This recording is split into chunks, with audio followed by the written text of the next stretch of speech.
வணக்கம், நான் தான் உங்கள் குமரி சிந்துஜா. மக்களே, பொதுவாக இந்த பழம் பாருங்க, இந்த பழத்தை நம்ம குமரி மாவட்டத்தில் நாம் பாஞ்சி பழம் அப்படின்னு சொல்லுவோங்க. ஆனால் வேறு மாவட்டங்களில் பார்த்தீங்கன்னா சீத்தாப்பழம் அப்படின்னு சொல்லுவாங்க.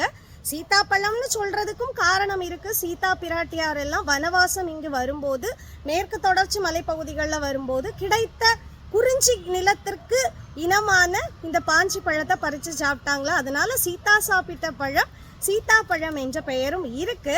ஆனாலும் பாஞ்சி பழம் நாம சொல்றோமே, இதுல ஏதாவது தப்பு இருக்கான்னு பார்க்க வேண்டாமா? நம்ம குறிஞ்சி பாட்டு சொல்லுது பாருங்க, பாஞ்சி பழத்தை பற்றி. பண்ணின் மூதுரை போல நன்னல் அஞ்சும் நசைத்து புஞ்சையோடு புன்கண் மாலை பாவையினம் திளைக்கும் பாஞ்சி நரிவேல் நகை அப்படின்ட்டு. அதாவது இந்த பாடல் விநாயக பெருமானுடைய உருவத்திற்கு இன்னொரு உருவத்திற்கும் பாஞ்சி கொம்பு போன்ற என்ற ஒரு ஒப்புமையை காட்டுதுங்க. ஆனால் இன்றளவும் குமரி மாவட்டத்தில் நாம் இதை பாஞ்சின்னு தான் சொல்லிட்டு இருக்கோம். இதனுடைய மருத்துவ குணங்கள் கேட்டிங்கன்னா அவ்வளோ அபரிவிதமாக இருக்குங்க. பிளட் ப்ரெஷர் லெவலை குறைக்குது, வயிற்றில் ஒவ்வாமையை குறைக்குது, அது மாதிரி டைஜஷனுக்கு நல்ல ஒரு இது, இப்படி பல ஹார்ட் டிசீஸ்க்கு நல்லது. இந்த மாதிரி குறிப்புகளை கொண்டுள்ளது.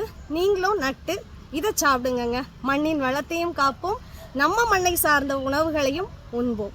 நன்றி.